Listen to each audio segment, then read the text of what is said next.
नमस्कार, kitchen and spices में आप सभी का बहुत बहुत स्वागत करती हूँ। तो आज की जो रेसिपी आपसे शेयर करने जा रही हूँ बहुत ही सिंपल है, लेकिन फिर भी प्रोटीन, मिनरल, आयरन से भरपूर है, क्विक से बन जाती है और बहुत ज़्यादा ये हेल्दी रेसिपी है। तो चलिए रेसिपी को बनाना शुरू करते हैं। तो सबसे पहले मैंने यहाँ पर लिए देसी वाले काले चने। ये जो काले चने हैं बहुत ज़्यादा हमारी हेल्थ के लिए अच्छे होते हैं, आयरन डेफिशिएंसी को भी कम करते हैं, ब्लड शुगर के लेवल को भी कंट्रोल करते हैं और ख़ास ये हमारी जो प्रोटीन की रिक्वायरमेंट को पूरी तरह से फुलफ़िल करते हैं। नेक्स्ट चीज़ मैंने यहाँ पर ली है मूंग दाल। ये छिलके वाली मूंग दाल है। छिलके वाली मूंग दाल प्लेन दाल से ज़्यादा अच्छी और हेल्दी होती है। तो ये भी दाल जो होती है प्रोटीन से भरपूर होती है, तो कोशिश करिए इसे भी आप इस रेसिपी में ज़रूर से ऐड करें। नेक्स्ट मैंने लिया है लोबिया। ये छोटे वाले मैंने लोबिया लिए हैं। ये भी प्रोटीन से लोडेड होते हैं। इसको खाना बहुत ही अच्छा होता है और डाइजेशन के लिए तो ये बहुत ही इंटरेस्टिंग होते हैं। साथ ही साथ मैंने यहाँ पर लिए हैं पीनट्स। पीनट्स के गुणों से कौन अनजान है।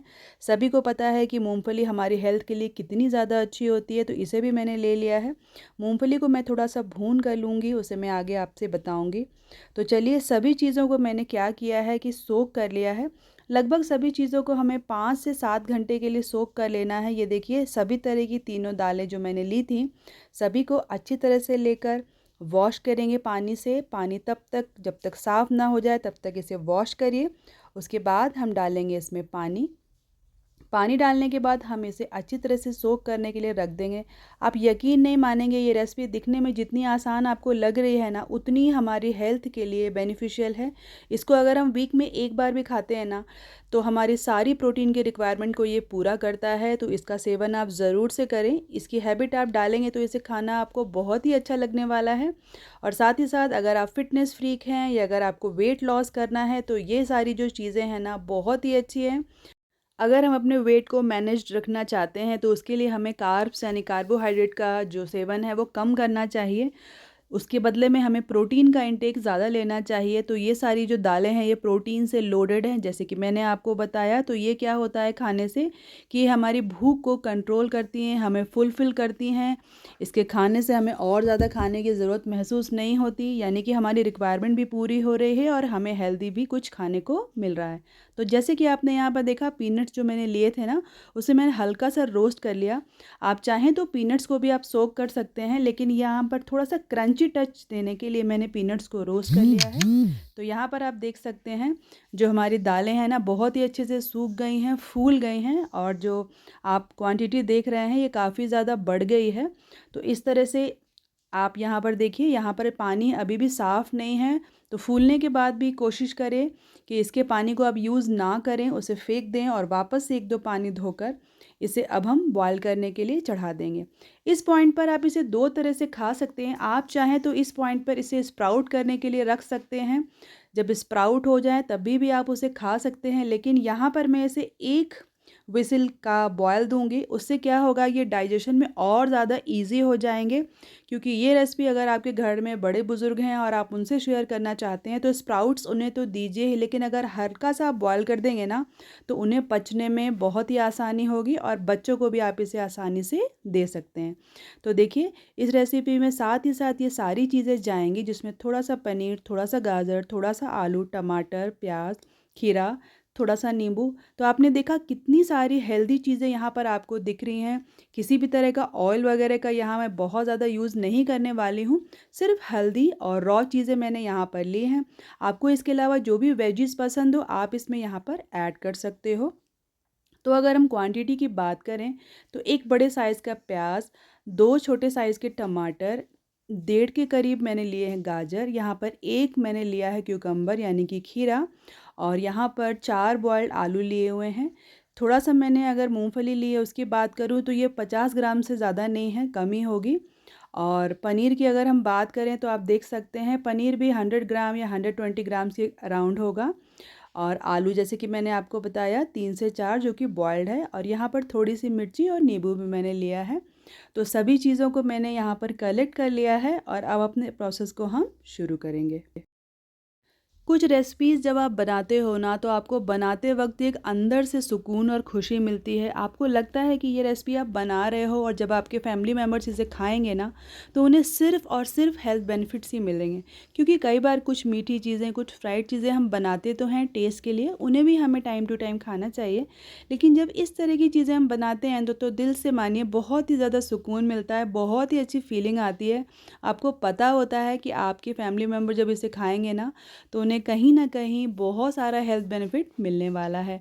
तो देखिए, इन दालों को मैंने बॉयल होने के लिए एक तरफ रख दिया, तब तक अपने पनीर को हम ले लेते हैं। ये मैंने घर में पनीर बनाया है, तो इस पनीर को हमें छोटे-छोटे क्यूब्स में काट लेना है। आपको जैसा भी शेप पसंद है ना, आप उसे ले सकते हैं। अगर आप वीगन हैं, तो यहाँ पर आप पनीर की जगह टोफू का भी यूज़ कर सकते हैं, आपको सेम बेनिफिट देगा। ये जो जो भी प्रोटीन से रिलेटेड मैंने सारी चीज़ें ली हैं, ये प्लांट बेस्ड हैं, तो हमारी हेल्थ के लिए बहुत ही ज़्यादा अच्छी हैं। तो देखिए, यहाँ पर मेरी सारी चीज़ें अच्छी तरह से बॉयल हो गई हैं। हमें बिल्कुल भी इसे ओवर कुक नहीं करना है, बस 1 या 2 विसिल तक आप इसे पकाइए। ज़्यादा कुक अगर आप कर देंगे तो ये घुल जाएगी, तो वो फ्लेवर और वो स्वाद नहीं देगी। इसका जो पानी है आप उसे रख सकते हैं, सब्ज़ी वगैरह में यूज़ कर सकते हैं, आटा वगैरह भी मार सकते हैं। और यहाँ पर इसके बाद मैं सभी चीज़ों को एक-एक करके यहाँ पर ऐड कर दूँगी। जैसे कि आपने देखा, मैंने गाजर को ऐड किया, टमाटर को ऐड किया और चॉप्ड अनियन यानी कि प्याज को भी मैंने ऐड कर दिया। अब मैं यहाँ पर ऐड कर रही हूँ क्यूकम्बर यानी कि खीरा, उसे भी मैं ऐड कर लूँगी। और ये बॉइल्ड आलू है, इसे भी मैंने ले लिया है। अगर आप आलू नहीं खाना चाहते तो आप आलू को स्किप भी कर सकते हैं। यहाँ पर अब मैं ऐड कर रही हूँ पनीर। पनीर को मैंने फ्राई नहीं किया, अगर आप चाहें तो हल्का सा सौटे भी कर सकते हैं। फिर मैं पीनट्स को यहाँ पर ऐड कर रही हूँ। पीनट्स क्या देगा, हमारे सारे इस सैलड को एक क्रंची सा टच देगा और खाने में बहुत ही मज़ा आने वाला है। यहाँ पर मैंने मिर्चियों को ऐड कर दिया है। मिर्ची आप अपने रिक्वायरमेंट के हिसाब से बढ़ा भी सकते हैं या घटा भी सकते हैं, बच्चे हैं तो स्किप भी कर सकते हैं। थोड़े से स्प्रिंग अनियन भी रखे थे तो उसे भी मैंने ले लिया है, इससे हमारे सैलड का टेस्ट और ज़्यादा इन्हेंस हो जाता है और साथ ही साथ और ज़्यादा ये हेल्दी भी हो जाता है। यहाँ पर मैंने 1 लेमन का जूस लिया है। आप चाहें तो जूस को कम या ज़्यादा भी कर सकते हैं, लेकिन जूस को ऐड करने से ये जो सैलड है ना बहुत ही ज़्यादा टेंगी और बहुत ज़्यादा फ्लेवरफुल हो जाता है। तो देखिए, यहाँ पर मैं अब फाइनल टच देने के लिए कोरिएंडर लीव्स यानी कि फ्रेश धनिया पत्ती को ऐड कर रही हूँ। आप चाहें तो पार्सले को भी ऐड कर सकते हैं, इट्स अप टू यू। जो भी चीज़ आप ऐड करना चाहें आप ऐड कर सकते हैं। यहाँ पर आप सैलेड के लिए जो लीव्स आती हैं ना, उसे भी आप ऐड कर सकते हैं। वैसे लेट्स लीव या सलाद के पत्तों का मैंने एक और सैलेड आपसे ऑलरेडी शेयर किया है, अगर आपने नहीं देखा तो उसे ज़रूर से देखें।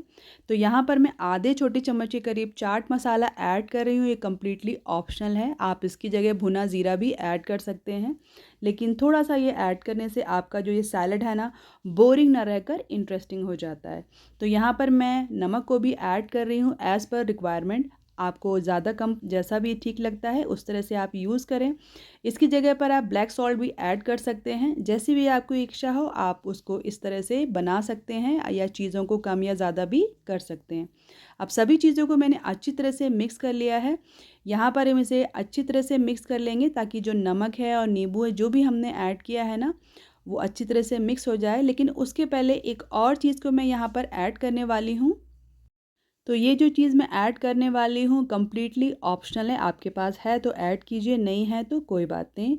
तो ये हरी चटनी जो आम तौर पर हम घर में बनाते हैं, ये जो हरी चटनी है ना कच्ची कैरी की हरी चटनी है, इससे क्या होगा जो हमारा सैलड है ना और भी ज़्यादा यम बनकर तैयार होने वाला है।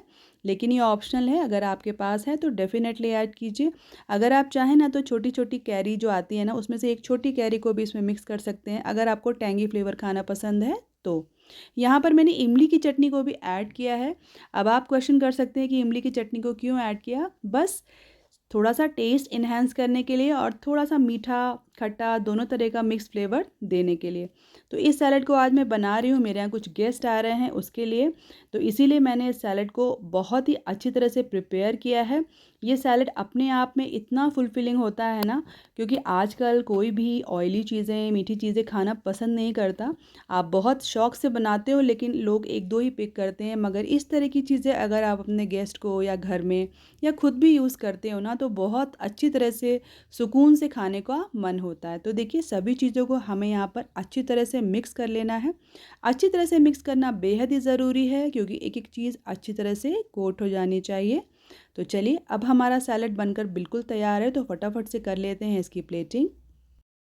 इस तरह के सैलड को आप अपने ब्रेकफास्ट में, लंच में या एज अ डिनर भी खा सकते हैं। बहुत ही हल्का और लाइट वेट है, लेकिन काफ़ी ज़्यादा फिलिंग ये होता है। तो चलिए, इसे मैं निकाल लेती हूँ। ये देखिए कितना ज़्यादा यम एंड टेम्पटिंग लग रहा है। तो अगर आपको इसकी रेसिपी पसंद आई है या प्रिपरेशन का मेथड पसंद आया है, तो प्लीज़ इसे एक लाइक ज़रूर दीजिए। साथ ही साथ अगर आप मेरे चैनल पर पहली बार विज़िट कर रहे हैं, तो सब्सक्राइब ज़रूर कीजिए, और हो सके तो मेरी और भी वीडियोज़ आप देखिए। मेरी वीडियो बहुत ही सिंपल होती हैं, जिसकी जो इंग्रेडिएंट्स हैं ना, आपको घर पर मिल जाएंगे। काफ़ी इजी टू मेक रेसिपीज़ मैं शेयर करती हूँ, जो आम तौर पर हम घर में बनाते हैं। तो चलिए, हमारा प्रोटीन रिच बोल बनकर हो गया है तैयार, जो कि काफ़ी कलरफुल लग रहा है और बहुत ही टेम्पटिंग। तो चलिए, ऊपर से मैं थोड़ा सा ये सेब डाल लेती हूँ। ये पनीर के सेब हैं, काफ़ी इंटरेस्टिंग है, बहुत ही अच्छा सा इनका भी टेस्ट आता है। साथ ही साथ यहाँ पर मैं कोरिएंडर लीव्स यानी कि धनिया के पत्ते और डाल लेती हूँ, जिससे कि ये और ज़्यादा कलरफुल दिखाई देगा। तो चलिए, अब है टाइम टेस्टिंग का, तो फटाफट से मैं आपको टेस्ट करके बताती हूँ कि ये कैसे बने हैं। तो रियली आप इसको एक बार ज़रूर ट्राई कीजिए, बहुत ही टेस्टी बनकर तैयार होते हैं। एटलीस्ट एक बार आप ट्राई करेंगे तभी आपको पता चलेगा कि ये रेसिपी कैसी बनती है या टेस्ट में कैसी लगती है। क्योंकि बहुत सारी फैंसी चीज़ें हम देखते हैं, लेकिन उसमें से 1/4 चीज़ें भी हम ट्राई नहीं करते। देखते वक्त तो बहुत ही अच्छी लगती है, लेकिन हम सोचते हैं कि क्यों ही ट्राई करें। बट ये वाली जो रेसिपी है ना, आप प्लीज़ मेरे रिकमेंडेशन से डेफ़िनेटली ट्राई कीजिए, आपको बहुत ज़्यादा मज़ा आएगा। मज़ा आने के साथ साथ ना, आपको जो सुकून मिलेगा ना हेल्थ का, उसके तो क्या ही कहने। तो चलिए, मेरी और भी रेसिपीज़ को आप एंजॉय कर सकते हैं। वंस अगेन, चैनल पर आप नए हैं तो प्लीज़ सब्सक्राइब करने से हेजिटेट ना करें। और अगर आपको ये रेसिपी अच्छी लगी, और अगर आप रियली अपने नियर एंड डियर वंस को रिस्पेक्ट करते हैं, एडमायर करते हैं और उनकी हेल्थ का ध्यान रखना चाहते हैं, तो उनसे भी इस रेसिपी को ज़रूर से शेयर करिए। क्योंकि हमेशा हमारी कोशिश होनी चाहिए कि अच्छी चीज़ों को हम अपने क्लोज़ वन से ज़रूर से शेयर करें, ताकि आप तो उसका बेनिफिट उठा ही पाएँ, साथ ही साथ आपके जो नियर एंड डियर वंस हैं उन्हें भी इनका स्वास्थ्य लाभ मिल सके। तो चलिए, अब लेती हूँ मैं आपसे अलविदा। मिलती हूँ फिर किसी और नई रेसिपी के साथ, फिर किसी और नए वीडियो के साथ। उम्मीद करती हूँ कि आपको आज की रेसिपी पसंद आई होगी। तो पसंद आई है तो आपका यहाँ बने रहने के लिए दिल से आपका बहुत बहुत शुक्रिया। और प्लीज़ लाइक करना ना भूलें, क्योंकि आपका लाइक हमें बताता है कि आपको रेसिपी कैसी लगी। यही मीडियम है हमारे पास जानने का कि आपको हमारी रेसिपीज़ कैसी लगती हैं। तो मेरे चैनल पर बने रहने के लिए आपका वंस अगेन दिल से बहुत बहुत शुक्रिया। तो आपसे विदा लेती हूँ किचन एंड स्पाइसेस से। अपना रखिए बहुत सारा ध्यान। Take care, bye bye. Thanks for watching the video.